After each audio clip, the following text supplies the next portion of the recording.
من زمان ودي أسوي هالحركة، شجعتوني أسوي دولمة عراقية بالسلك اللي زارعته بالحديقة وأخيرا سويتها.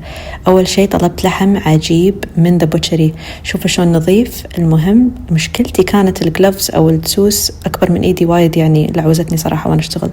بس سويت الحشوة، ما بقى فيديو باليوتيوب بتيك توك بإنستغرام ما شفته عن طريقة الحشوة. فهذه الحشوة جاهزة. بعدين السلك كذي ذبلته بالماء الحار عشان يصير أسهل باللف.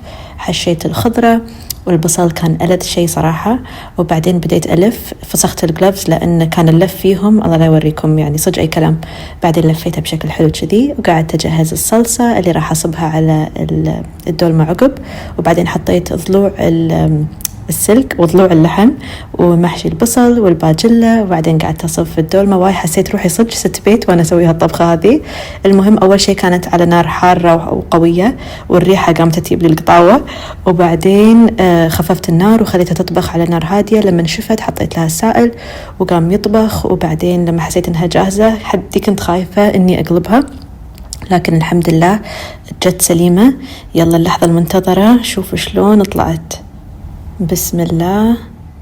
ها بشروا شلون الشكل. طبعا الطعم كان ينن ووايد عجبتني. اللحم كان ذايب صدق، خوش اختيار. كان زين لو تقدرون تذوقونها وتعطوني تقييم كامل، بس من الشكل شلونها.